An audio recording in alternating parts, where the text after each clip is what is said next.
Welcome to Verify in Field, the millwork podcast. Here's Jacob. Welcome back, everybody, to Verify in Field. Today, I have special guests from Alt CMO, Ryan Kovach, who is the Chief Marketing Officer at CMO, and Perryn Olson, one of their fractional CMOs for hire. And they focus on fractional marketing in the construction industry and the trades. And so I'm really excited to have these guys on. They've helped us this last year a huge amount, and talk a little bit about what you guys do at Alt CMO. Well, welcome, Ryan. Welcome, Perryn. Thanks a lot, Jacob. Appreciate it, man. I think just to get started, maybe if you could give a little bit of a background of each of you guys. What is Alt CMO? How did it get started? And what is you guys' background in the industry? Yeah, man. So AltCMO is a fractional marketing agency. And, the word fractional is being thrown around a lot lately. It's kind of a quote unquote newer concept for companies, that have a job description for a true marketing executive, but a budget for, a marketing coordinator. And so with our model, you can get that senior level deep insight into all of your marketing initiatives, but without breaking the bank. So, I mean, that's ultimately the gist of it. And then of course we have a delivery department, project management, department and all of that oversees, the projects, actually executes on the delivery, unlike, marketing consultants that just kind of tell you what to do. We build out the strategy, build out the planning, and then we actually go and execute the delivery on it. So that makes us a little unique from other fractional agencies. And so my background, I grew up in a family-owned business that focused on engineering. My mom owned a top 25 independently owned recruitment firm for the engineering architectural space. And so, during summer breaks and in high school when I was, 16, 17, I worked there during the summer, learned the business. By 25, was general manager over 3 locations. And really, my background, schooling, all of that was in marketing, and that was my passion. I didn't really want to do recruiting and staffing per se. I wanted to do the marketing for those companies. And so I, stepped out on my own and opened up an agency in the back of her offices that she had, which I was very thankful for, and grew that agency to a good sizable amount. And then of course 2008, 2009 crash happened, and it was pretty brutal for the industry we were in, and everybody knee jerked and cut a lot of marketing and all of that. So been through a lot of ups and downs, but approaching now almost 30 years in a senior level marketing capacity for the AEC industry. So that's just kind of a brief synopsis there. Awesome. Yeah. Nice. And for me, I've been doing this almost 20 years, I guess, this year. Mine started as a referral. I got a referral from an IT firm. Eventually, the CEO became a mentor of mine, and I ended up working there for a little while. But they referred us to a couple of construction companies 21 years ago, and started working with that. Hurricane Katrina hit New Orleans in 2005, which is hitting the 20th anniversary coming up. And the reason I mentioned that is because there's kind of a flood of money and work that was hitting the market. And construction companies were essentially trying to keep out the out-of-towners, and also it was big into talent acquisition. They saw the times to update websites, the valued websites, things like that. So my boss went to a conference. It's called Mind Your Own Business. It was for marketing and ad agency owners, and came back and said, we need a niche. And really at first I was really hesitant. I'm like, that's crazy. And then slept on. I'm like, oh, this makes a lot of sense. We had been struggling with trying to cover all the different industries and market sectors.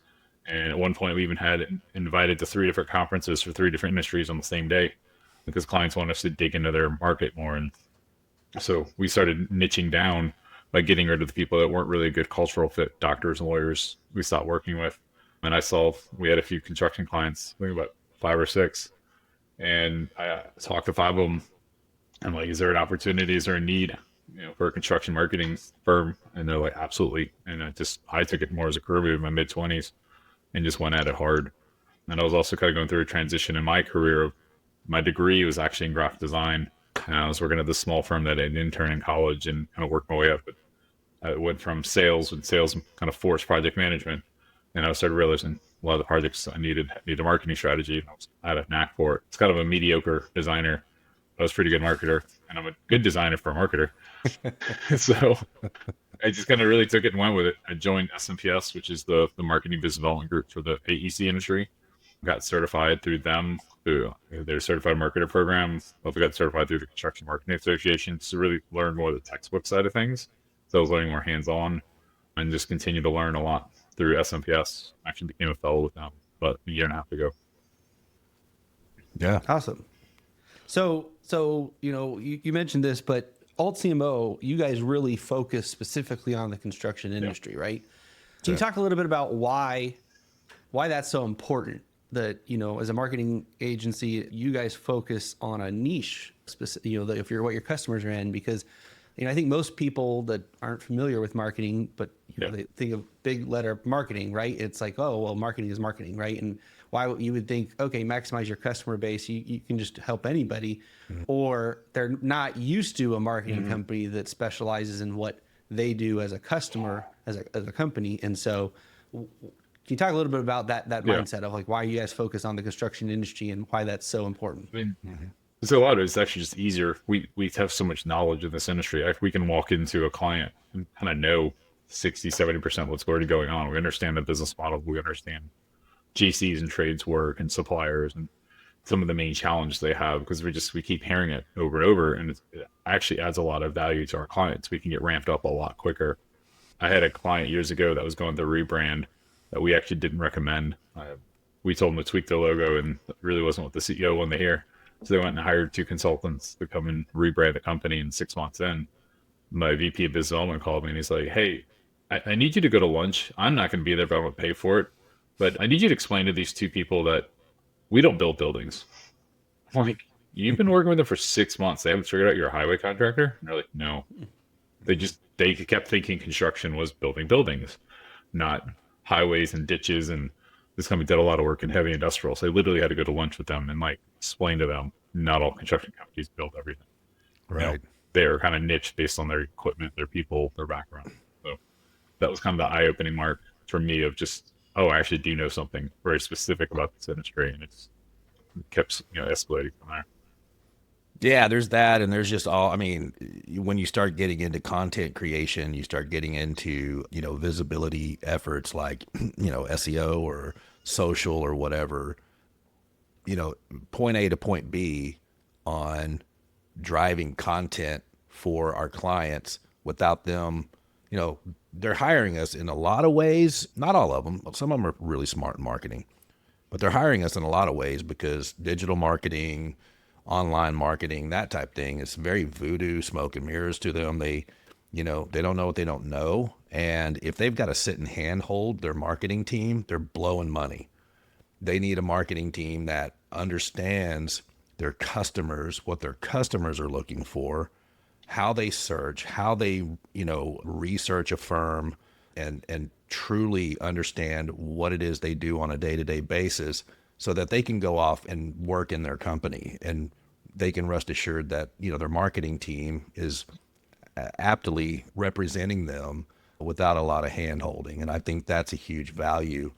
Whereas Perryn said, a lot of people just lump everything into one bucket and think marketing is marketing, and every construction company builds buildings, and that's just, the furthest from the truth. So I think just having lots of background in the day-to-day operations of a construction company, a trades company, having that talent acquisition side of things and understanding how they can attract A+ talent and stuff like that is critical. So that's why we niche, and it's a space that we can remain comfortable in and not spend 6 months with the customer trying to learn them, trying to figure it out.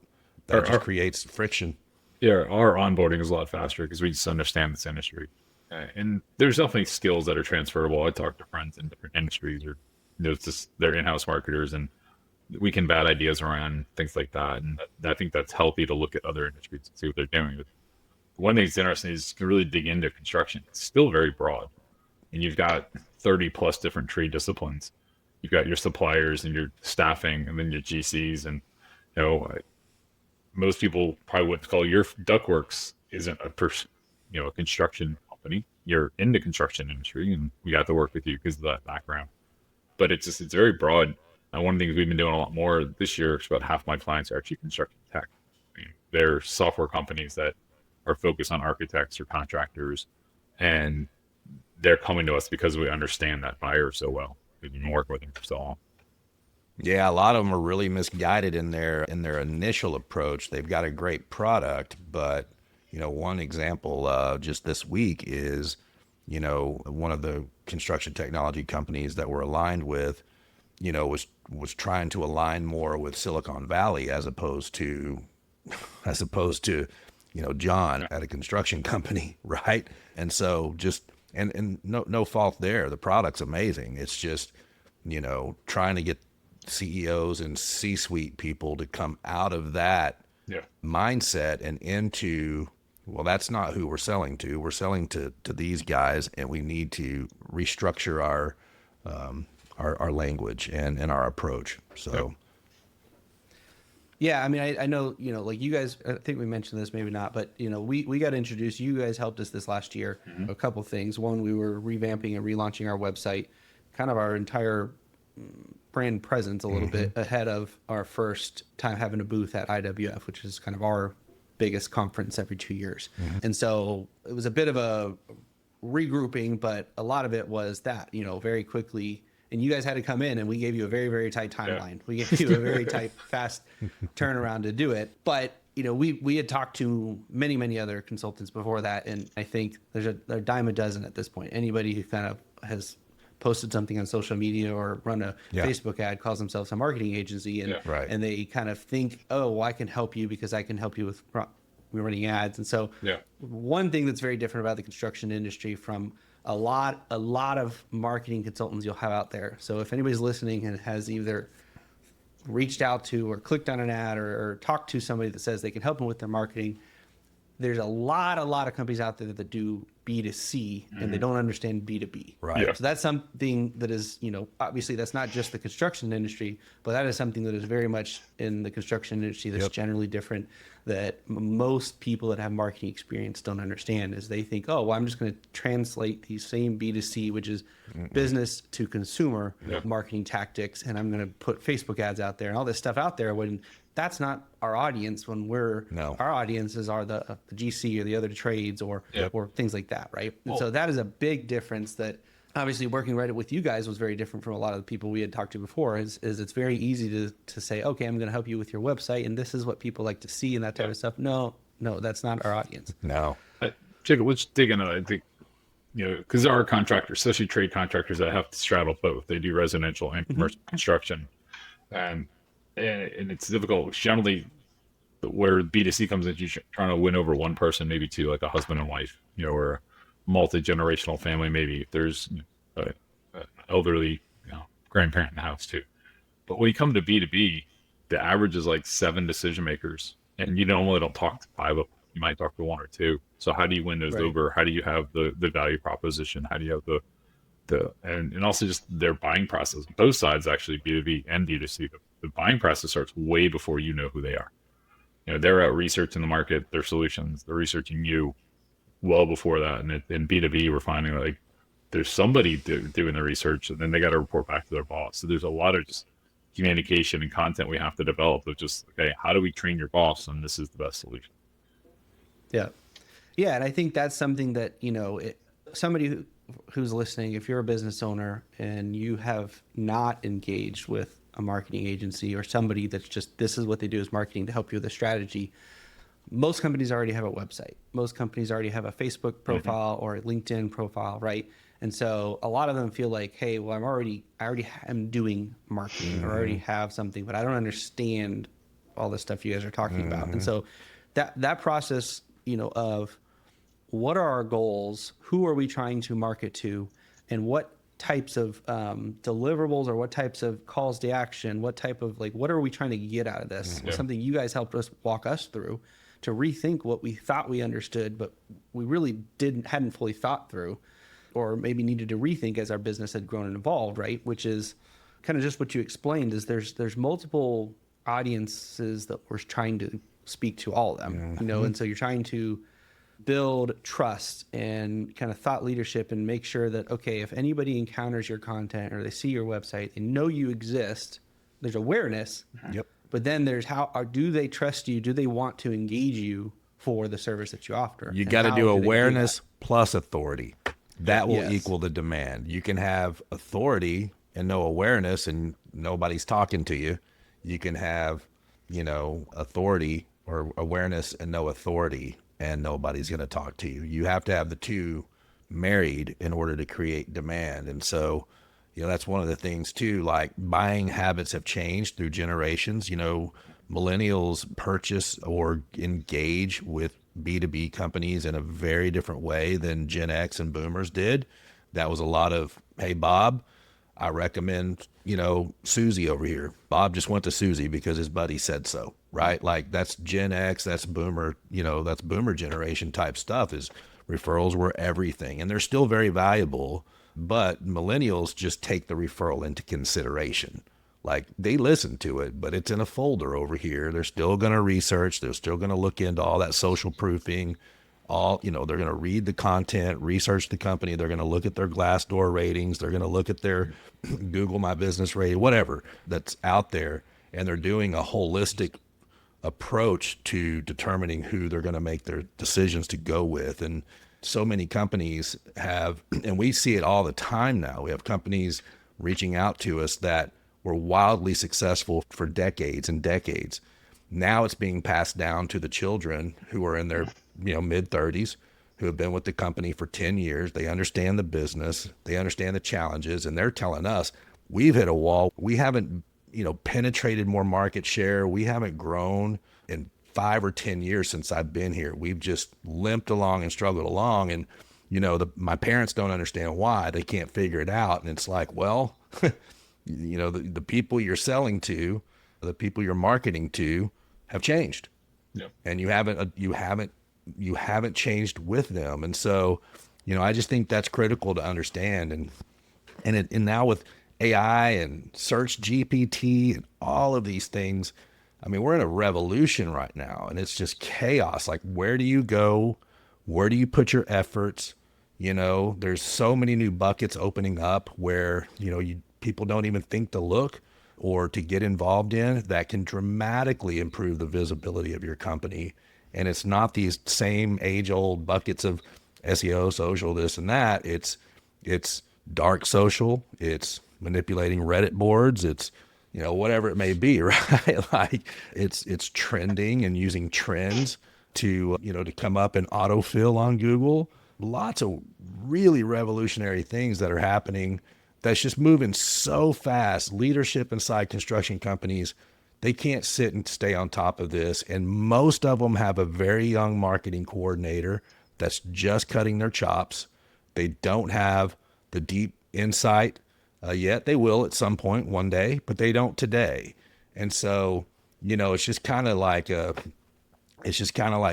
kicking and treading water just to keep your head above, because it's just a perpetual motion of change. And you need people, like we have meetings every single week we call them innovative meetings. So we're just going over tools, going over new strategies that are out there, comparing notes on who's doing what and what's happening. And then we're reviewing and researching these things and staying on top of it. And construction leadership and a coordinator who's getting tons of drive-by drop-offs at her desk, like, hey, make a flyer for this. And hey, they're just bogged down in that reactive instead of proactive marketing. And there's just not enough bandwidth to go around to stay in front of the trends. So I think having a partner like us that can help you with that, we'll find all the BS. I mean, there's a lot of stuff that gets thrown at us, and it's just pure junk. It's not somewhere you even want to put your interest. We can do that research for you and then locate the little gems that are in there that will actually help. So I think that's another critical aspect of staying in a niche, because if you're broad, I don't see how these general all-encompassing marketing agencies can even remotely put the bandwidth to stay on top of all this AI tools that are very industry specific. So Yeah, there's a couple of things I wanted to pull out. Right, you touched on that I think are I want to drill into. One, the audiences are changing, and I think a lot of people listening might think, well, my customers haven't changed. I'm working with the same GCs or the same trade partners, or whatever. But within those companies, the people, the decision makers are changing. They're changing so drastically. If your customers, if you're a millwork manufacturer, if you're a subcontractor,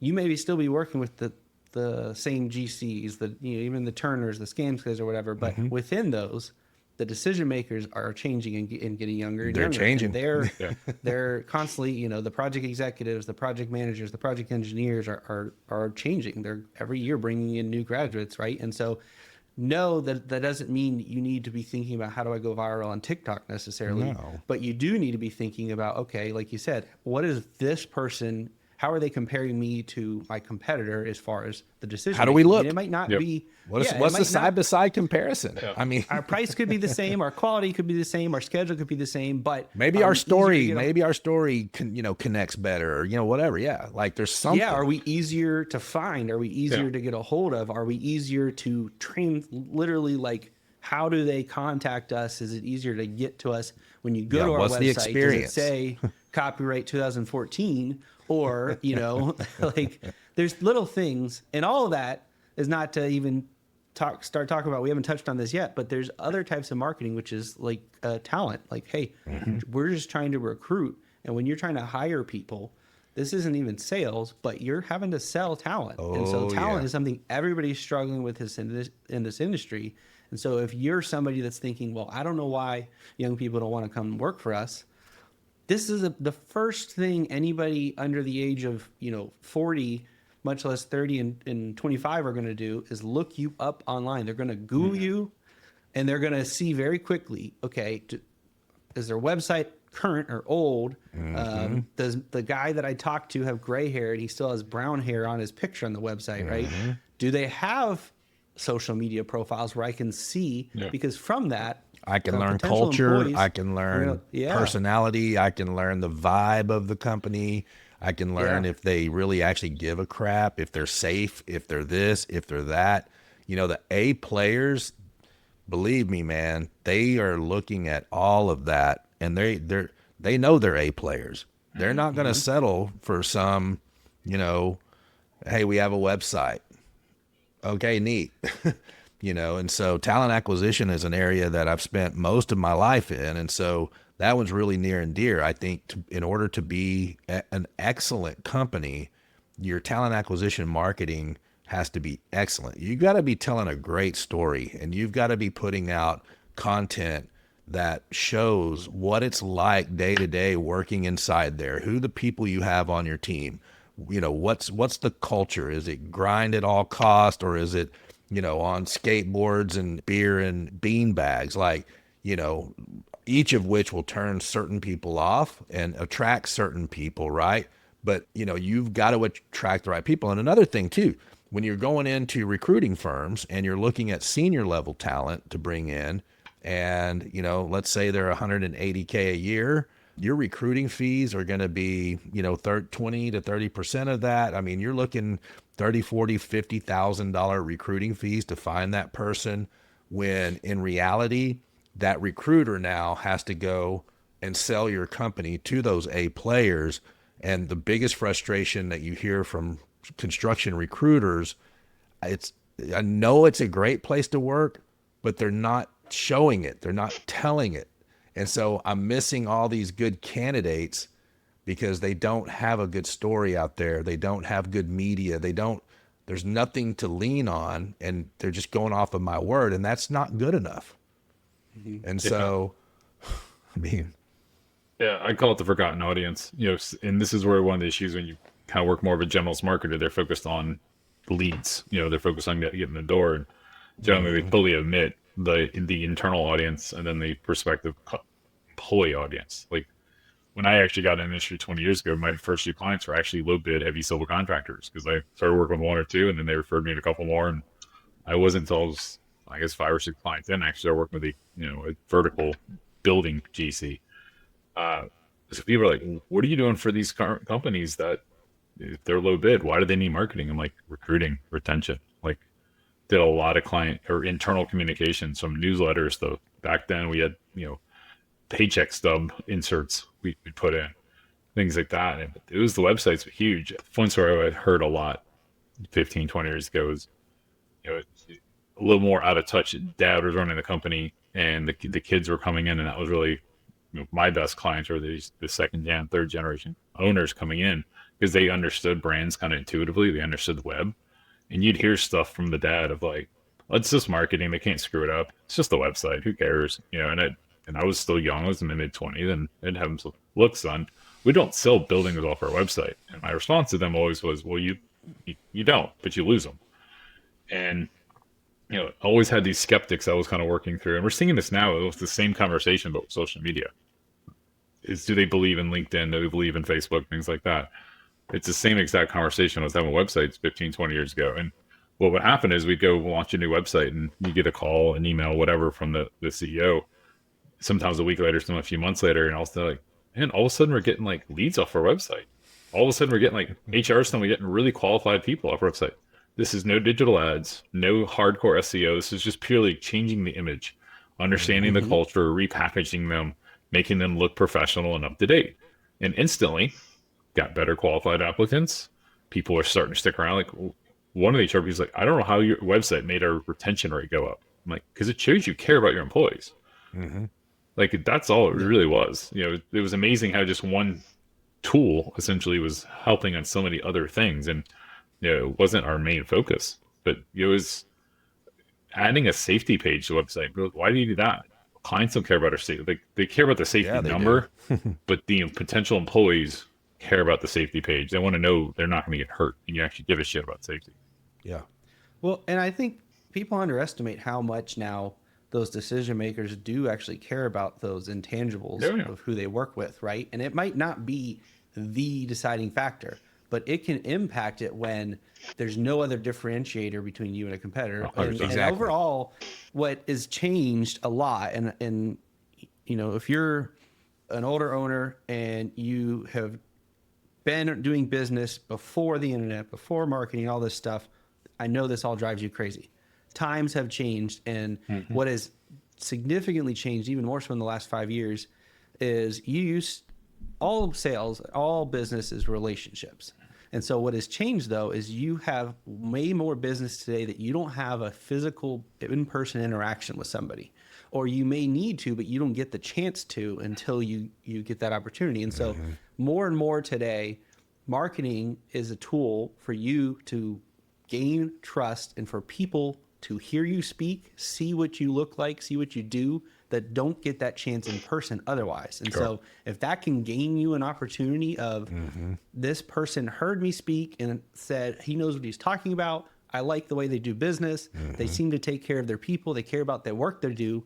Those are things that they're not necessarily consciously saying, but they're getting that very quickly by what they see about you. And if you don't have that and your competitor does, and your prices are the same or comparable, but they're saying, you know what? I like this guy. I like their team. I like the person I'm interacting with. I like the stuff I see. That influences decisions. I have clients that will say, hey, like, it's important to me that I know that you're taking care of your people and that they like the work they're doing. They're getting paid a decent wage. Right. You have a good, culture. Like, there are people that are making decisions based on that today. And that might seem crazy 20, 30 years ago, but that matters. And so any edge you have, aside from the fact that it's just right thing to do, it's just good business. But from a pure sales perspective, marketing, if you are able to use it to give people a chance, what we're doing right now, there's people hearing us talk that we might never get a chance to meet in person, but now we do by this. Well, and you continue that relationship. You might have met somebody at a trade show. You might have met them at even a networking event or whatever, but then you continue that relationship through social media. There's people that I met 10 years ago at a conference that we connected on LinkedIn, and then we eventually connected on Facebook, and I haven't seen them in 10 years, but I would call them a friend. I can call them up. You continue that relationship, and that's one of the things we couldn't have done 20 years ago. Well, if I just walk up to a girl with a thing of roses and we've never met, I mean, she may go out on it. Well, no, I mean, like if I'm a nice guy and I have some roses and I say, how you doing? And I hand them to her, she may take them and just like a business card and file them away and think that was a nice thing. But that's just the start. She's, if I drop down to one knee and hold a ring up, I am going to get slapped. Like she's not ready to marry me yet. Right. Like I have to prove it. And you prove that through action and story and through, you know, being consistent and, you know, showing who you are. A company has a brand, it has a voice, it can show who they are. Yeah. And you want to try to draw that out. And then eventually, you know, the pretty girl will marry you. And I think that's, you know, that's just, you got to look at it. You got to look at it like that. Well, and Jacob, I love the fact you guys showcase your employees when you're having fun. It's kind of like, use the date analogies, you know, see how your date treats the waiter or the waiter treats, you know, if they treat them with respect, they'll treat you with respect, or how they treat your friends. But, you know, there is a business motive to how you treat your, if you're one of my core vendors and you treat your employees like shit and you have a ton of turnover, you affect my business. Mm-hmm. And your whole business model is predicated on we're on your team and, you know, we're here for you. And, you know, ideally when people leave, it's because they're getting promoted internally. You know, I've had that some core vendors in mind that just keep getting promoted. Like, damn it, stop promoting people. But they're at least staying in the organization. It's a good order. And then I also know the next person coming up is well-trained. They have the right processes and all those things. So, you know, it still works. It's not. I'm working with a big glass company out of California, and long ago, they decided to really invest in nicer trucks and fully branded of what they did. And, you know, at first, a lot of their workers were just like, bro, we're just out on dirty work sites, you know, tromping through mud, carrying glass and putting glass in. Like, why are we just not in the white Ford F-250 like everybody else? And, you know, some of the older guys were just like thinking it was a kind of a waste of money, that, you know, the company could spend money in other areas like their paychecks and bonuses. And he had to go back to him and he said, it's because they're baby blue, and baby blue trucks out on construction website or construction sites stand out really, really well. And when we're in sales meetings or marketing, you know, a lead comes in or in sales meetings, it's always, oh, you guys are in those blue trucks. Mm-hmm. And on a recruitment, what they learned is the guy that's in the plain white F-250 that's just pulling up, you know, he's not required to wear a shirt. His truck's not wrapped. You know, he's doing the same work that this other guy's doing. He's tromping through mud and putting in glass, but he's looking over at this company and he's thinking to himself, they have nicer trucks. They're wrapped. I mean, that company looks like they care about their workers. Yeah. And so they're attracting talent. Yep.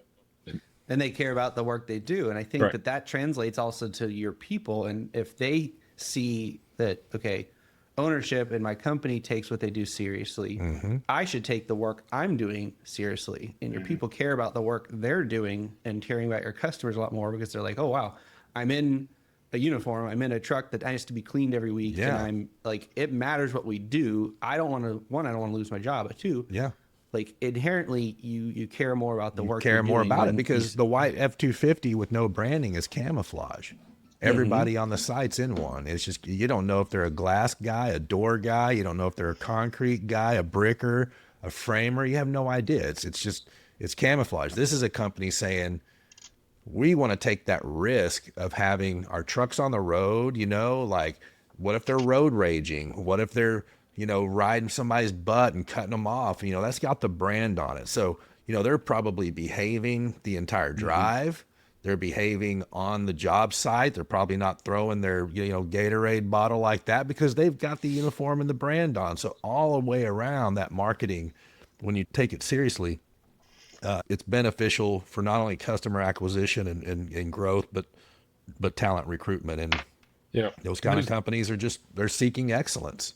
And those trucks are some of the most cost-effective marketing and advertising you can do. Right? Sitting right on the job site all day. It's I'm amazed how you pass by job sites and they don't have any signage. They have safety signage, but there's no like, this is the company working on this project. Like you have freaking billboards sitting around you. Great opportunity, man. Yeah. It's amazing, especially if you're going around. One of my first big rebrands was for an office furniture company, and they were hitting their anniversary, and they loved the new rebrand we did for them. And like, hey, let's go get a billboard like on the interstate and let's promote it. And we're like, okay, with the cost of 3 months of 3 billboards or whatever, it's like we can wrap all your trucks and now you have moving billboards.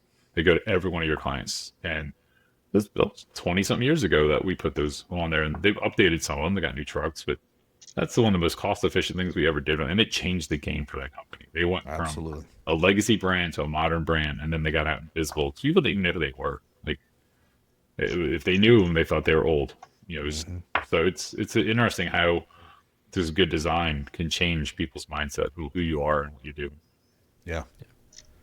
So we've talked a lot about, how marketing can attract customers, it can attract, employees, it can build awareness.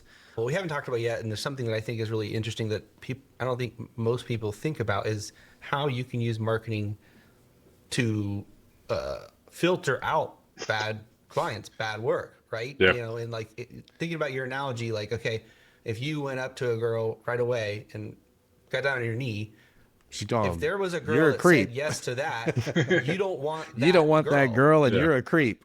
Right. And so I think from a sales perspective, it's very similar. Like if there's people that are coming to you that are going to be a bad customer, like how do you weed those people out through your marketing? How do you qualify good leads versus just leads? How do you qualify good customers versus just customers? Yeah. Right? I mean, do you remember the first thing you and I did together was, what is your ideal client profile? We built out a score sheet. Here's the characteristics that make our clients great, okay, good, and then I think it was Acceptable. Acceptable. We can make this work. Yeah. And then there's negative points. There's no. Yeah. And so I do that with every one of my new clients coming in because I need to understand their audience, but it's also a really good exercise for them to understand their audience. And to me, the worst thing marketing can do, or sales, is bringing a bad client to operations. So you need to get involved with operations. Okay, who are the clients you like? Who are the clients you hate? And try to juxtapose it. And why do you like them, and why do you hate them, and just build out that scoring system. Yeah, I mean, it can be sometimes a little silly. At one point, 3 of my top 5 clients are named Greg. So ideal client profile, owner named Greg. I don't know what it was. Find all the Gregs out there. I was like, literally, I went to a network event. I'm looking for construction business owners named Greg. And they're like, are you kidding? I'm like, no. And now it's Chuck. Yeah. But I have 2 of my clients now are named Chuck and have 2 Simones. It's like, this is a little interesting. So yeah. So it's funny you asked that. I say this in all the initial, meetings with new clients, especially. And I say the number one function of marketing is to be able to say no.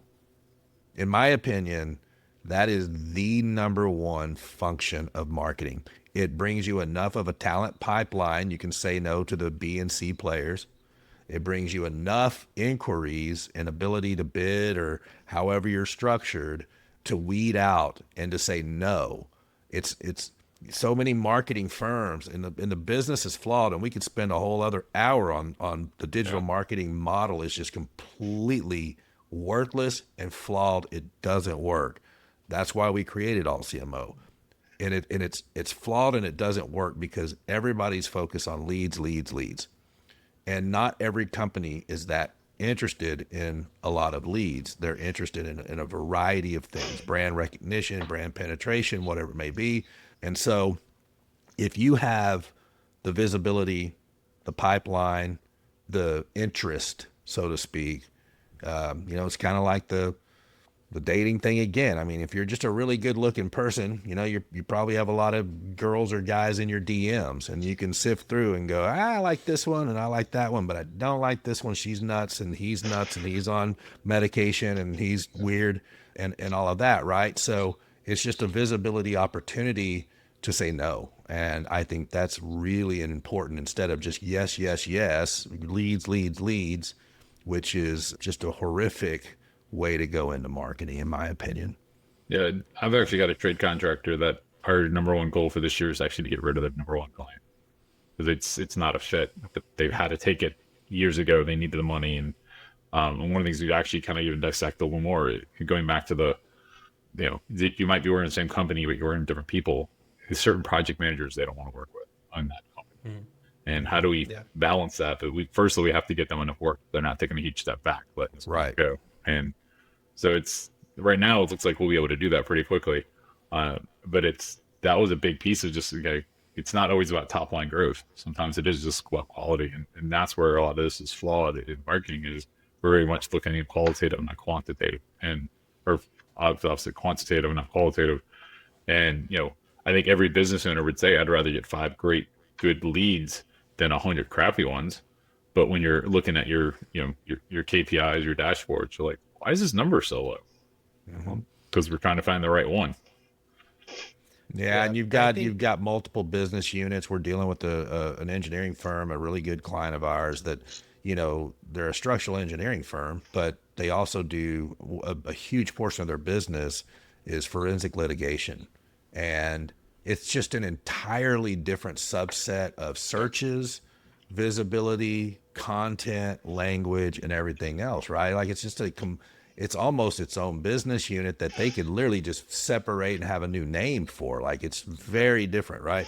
And so, how do you present them as a structural engineer and not lose who they are, but also enhance this side of this whole business unit and make sure that it gets all the attention. So, oftentimes one client can be really 3, 4, 5 clients all wrapped up in one. So yeah, and their audience is completely different. They went from the structural engineers are selling architects and some building owners for the forensics. So it's lawyers, homeowners and lawyers. Like it's a very different one. They've actually gotten moved into B2C, but they tend to work on the very luxury. If you're going to hire a forensic structural engineer for an issue in a house, it's a big house. Yeah, and I think to hammer this point home about qualifying and getting good leads and how does your marketing speak to your ideal customer, I see this tons of constantly in millwork companies. Their website, where their content, people focus on, we want to make sure everybody knows everything we can do. Correct. As opposed to what we're great at. Are we good at? What do we want to do? Yep. And so I think there's a big difference in that. And so, for example, I used to work at a millwork shop, and all we did was commercial millwork. And at least once a week, we would have a homeowner walk in our front door saying, "Hey, can you help me with this cabinet?" Yep. It's like, no. Yes, we're capable of that, but we don't do that here. Nope. And that's very hard, and it takes time out of our.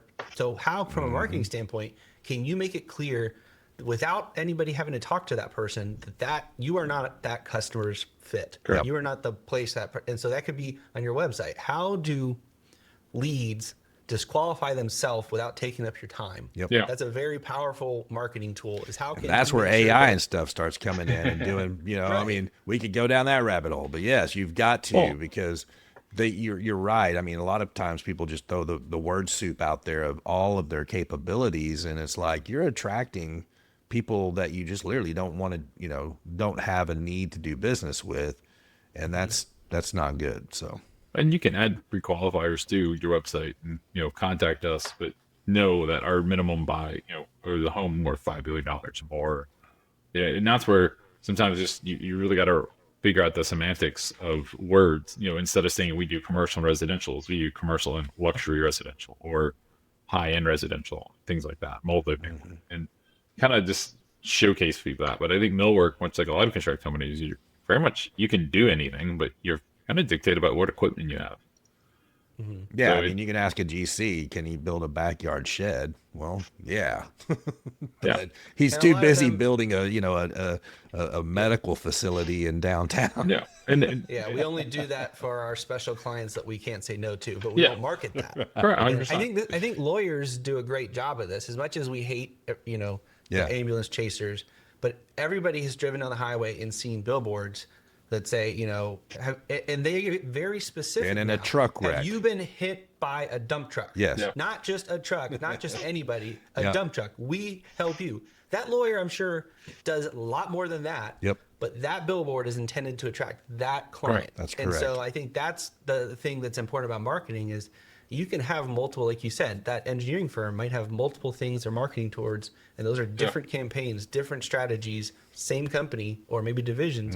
You can decide all that with a strategy for marketing that says, okay, we want to get this many hospitals this year. Okay, let's build a strategy that's going to yield this. It's not going to get us 1,000 leads that maybe yield 5 hospitals. We want 5 hospitals. Let's Yeah. work backwards from Well, there. 100%. and when you're focused, you also get more referrals. Like, oh, I get introduced to people, and do some virtual networking. Things like, oh, I don't have any construction clients. Like, that's fine.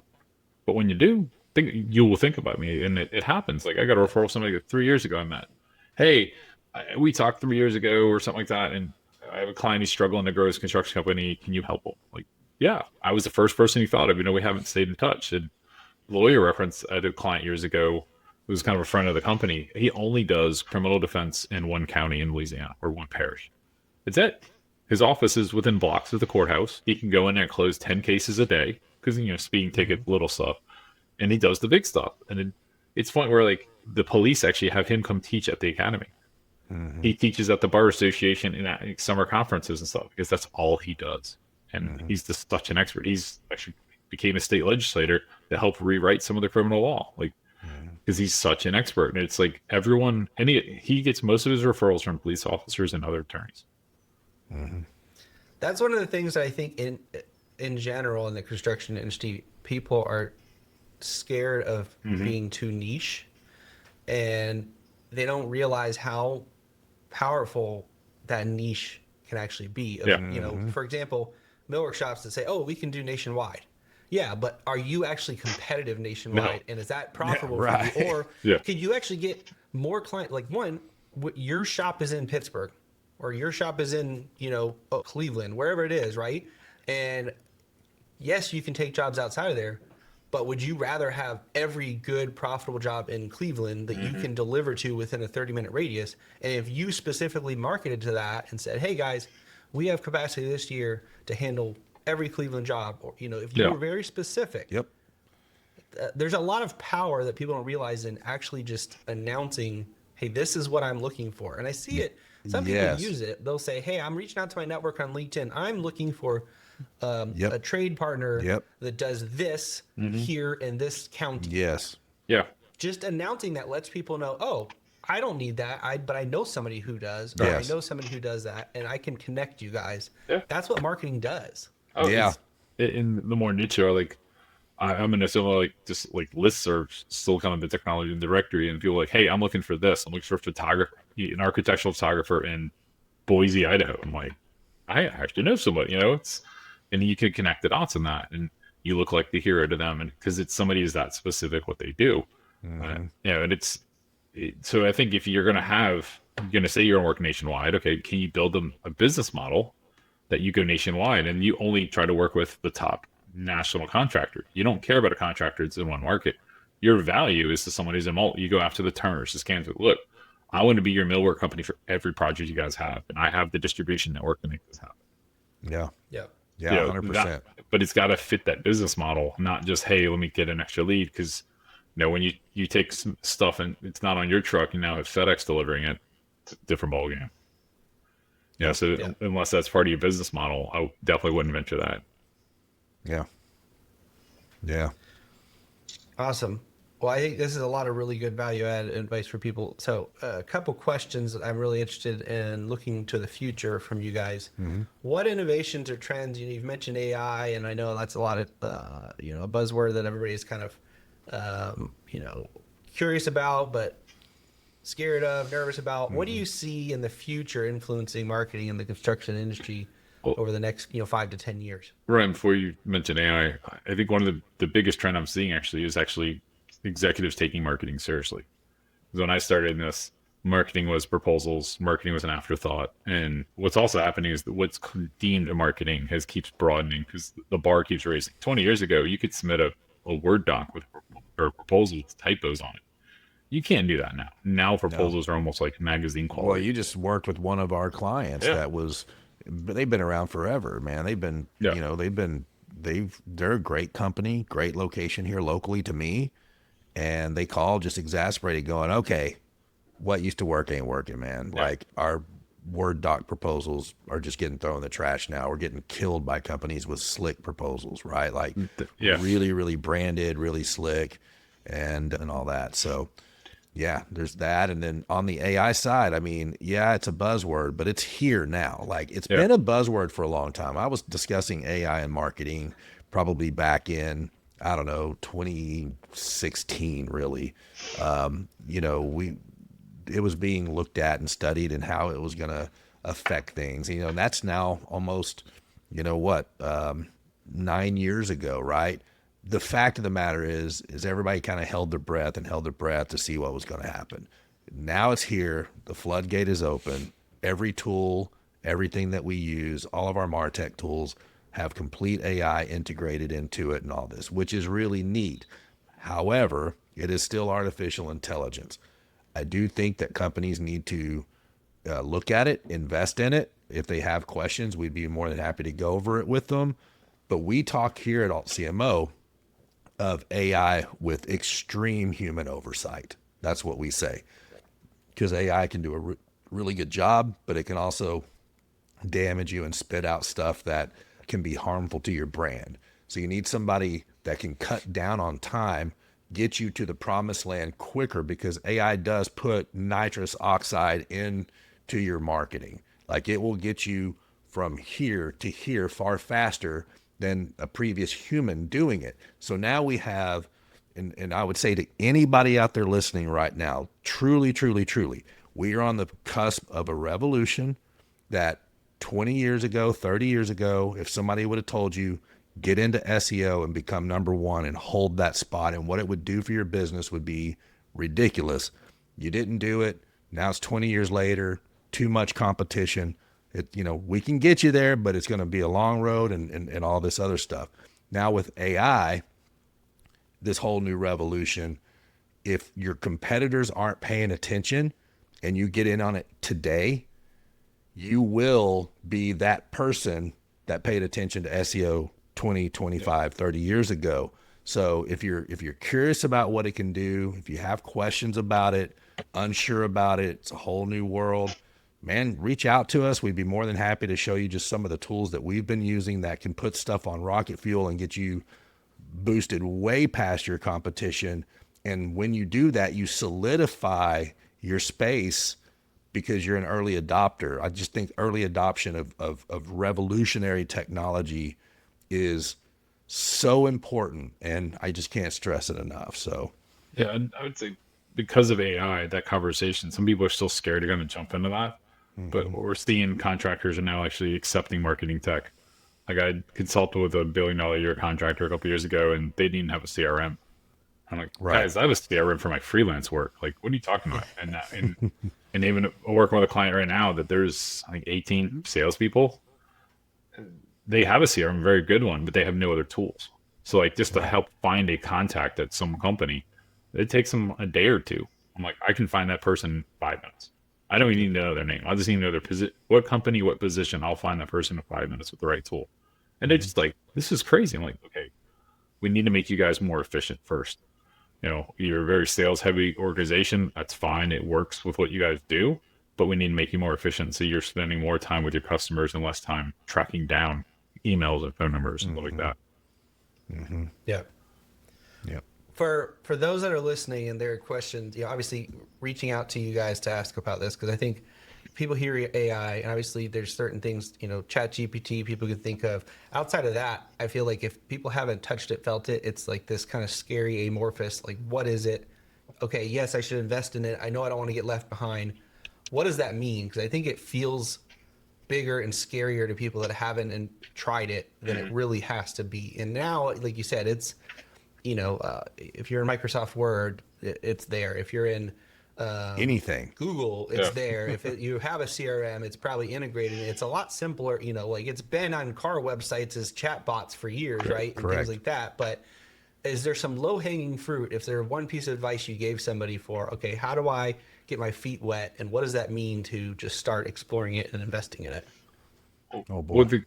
I'll take some of the content marketers, like I'll go write a LinkedIn post and just go flip it in Chat GPT and go, hey, convert this LinkedIn post to a blog post. And it's still my words. It's still everything I did. And then I go tweak a few things and put it up. And that saves me a few hours right there. And it's like, just garbage in, garbage out has always been the rule for databases and in technology. So you don't want to just go, here, give me a blog post on this, and it spits it out with no oversight, and you just throw it up. It's going to be stupid. Like, one of my clients is a roofing contractor, and one of the AI things said we should focus on blog posts for dog houses. Like, what? Why would we sell roofs or dog houses? But it's all house, it's all roof, and that's what it suggested. And we're like, okay, that's stupid. But it took a human to understand that. So it's like Ryan said, extreme human oversight. Some things we've done in our own tools is, how do we exponentially increase our speed, but we still have control. And that's one thing Tim and I have been working on really diligently the last 4 or 5 months, is just really process improvement on our end. Because as CMOs, we don't want to be doing grunt work. Our clients don't want to pay us to be doing grunt work. So how do we get to that faster, but still not lose control? We can also set up alerts and triggers. So like if you're working against a competitor, let's say you're a GC firm in, let's say, Fort Worth, right? And you're a good upper mid-level or large firm, and you're in extreme competition with other firms that are putting out content, putting out very useful white papers, downloads, salary guides, things of this nature that are of high value. AI can scour, crawl the web, find that information, spit that report back out to you immediately with recommendations on how to rank better and rank higher for that content than their content. Mm-hmm. Okay. And so, and that's just one tiny example. I mean, imagery for construction. We've got a tool now that literally creates AI construction work site photos that don't look stupid. They don't look stock. They really act. If you want to go to altcmo.net and look at our blog, all of the blog photos on there are actually AI generated, but you can't tell, right? So now, before where they were hokey, weird, funky fingers, or just the site itself looked, ridiculous, you cannot tell that these are AI generated worksite photos. Massive time improvement for us and our clients, because we're not spending 2 hours searching, one, stock photos that are ridiculous, or two, waiting on their photographer next week to go out, take an actual photo, this and that. And it's just, now that content's just going and going and going, and we can win that nuclear arms race against the competitors. So just, again, it's just one of 1,000 ways that AI operates in a more efficient manner. And we can put the marketing, again, just on jet fuel, as opposed to limping along in a manual environment. So, yeah, Jacob, we talked earlier about your company's, people's perception of your company. You can even ask ChatGPT, what do you know about ductworks? Mm-hmm. Yeah. Actually, I saw somebody recently, maybe better than Reddit, but he was using Reddit to kind of gain clients and stuff. But one of his asks was, hey, tell me I'll take your profile, your Reddit profile, and I've built an AI tool to go through all your posts, go through all your history, and tell me, basically a summary about you. Yeah. Mm-hmm. And you can do that, a lot of things like that. Yeah. I mean, that's the thing that I think people don't understand. So ChatGPT, Gemini, Claude, those are kind of the three. Now you've got XAI that's coming down the pipe and all this. And any of these have free versions you can go sign up for today. So there's no commitment. I think that's the biggest thing I want people to hear is if you haven't tried one of these, just go to ChatGPT, go to Gemini. If you have an Android phone, you have Gemini on your phone most likely. All these things, Apple, I think, has it built in ChatGPT now. So that's all it is. It's a chat interface where you can create conversations, and those conversations are like a thread where the more information you ask it or give it, it puts that into its memory to inform how it responds to you. And I would say just try it. Ask it questions, simple things like, help me rewrite this email. Mm-hmm. And I think the more you use it, the more creative you'll get with, actually, I could use it to do this. And you'll start to understand the power it has. I mean, even built into, if you use Chrome browser now, there's literally under every right-click menu, help me rewrite whatever I'm typing right now.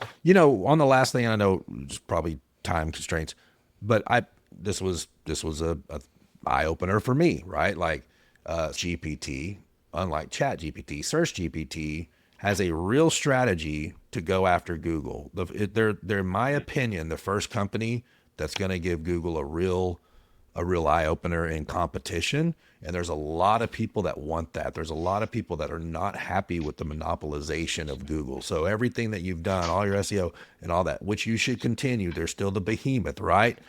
But I went to Search GPT, which is just growing every day because it gives a different style of search and a different way of search.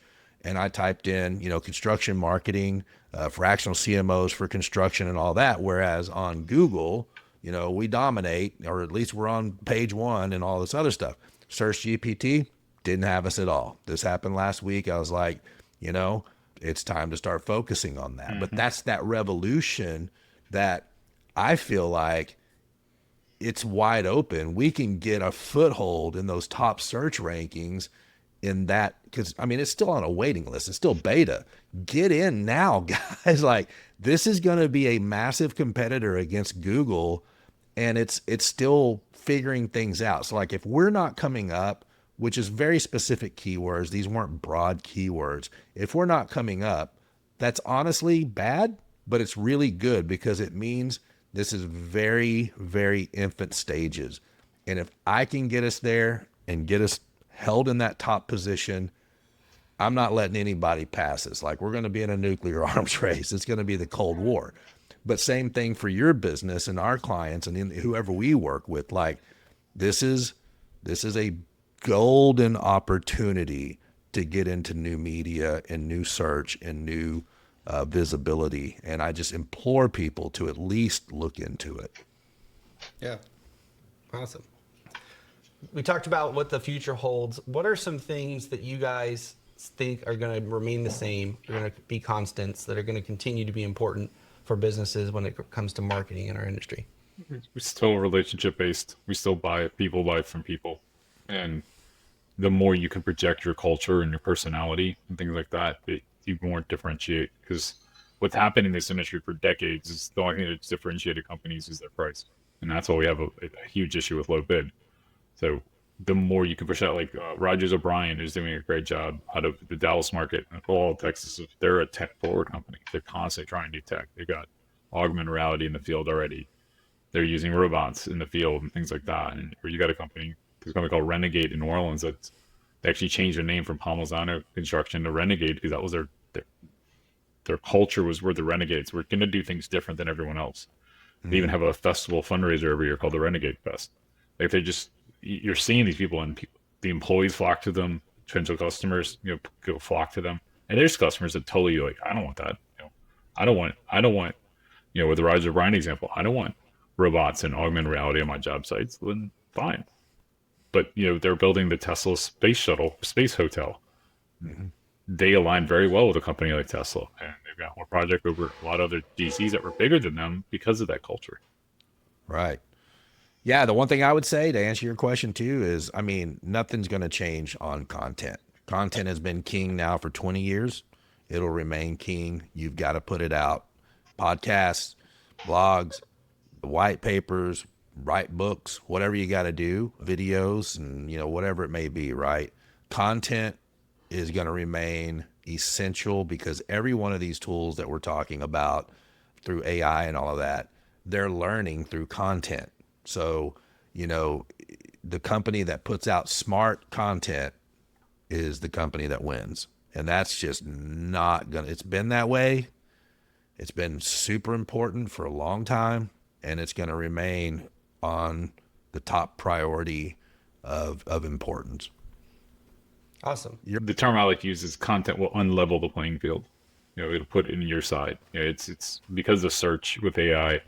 We can see the bulk of what content you're putting out, and like the fact you're niche, the fact that you're serving your audience with content, it makes it easier for the search. It makes it easier for the AI to find you and recommend you.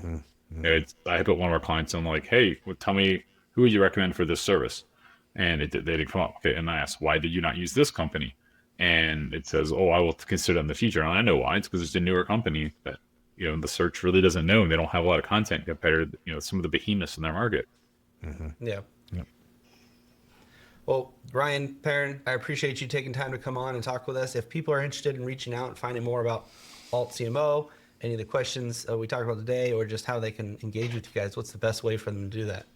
altcmo.net. Browse around, take a look at it, and then there's a book a consultation. It's free, man. Just get on our calendar. We'll spend as much time with you as we need to go over, what your pain points are, and hopefully we can help you out.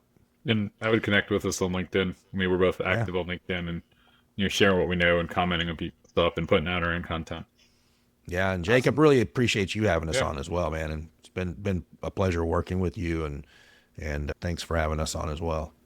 Yeah, absolutely. I appreciate you guys coming on and sharing all this with our audience. I'm sure people will reach out. We'll be linking the show notes, those links to your website and to you guys' LinkedIn profiles. So if you're listening to this, go ahead down there. And thank you guys again. You bet, Appreciate man. it. Thank you so much, Jacob. Thanks. Thank you for listening to today's episode. Do you want to stay up to date about industry insights, new content, and our community of millworkers? Go to ductworksmw.com to sign up for our newsletter. I'll see you in the next episode of Verify in Field.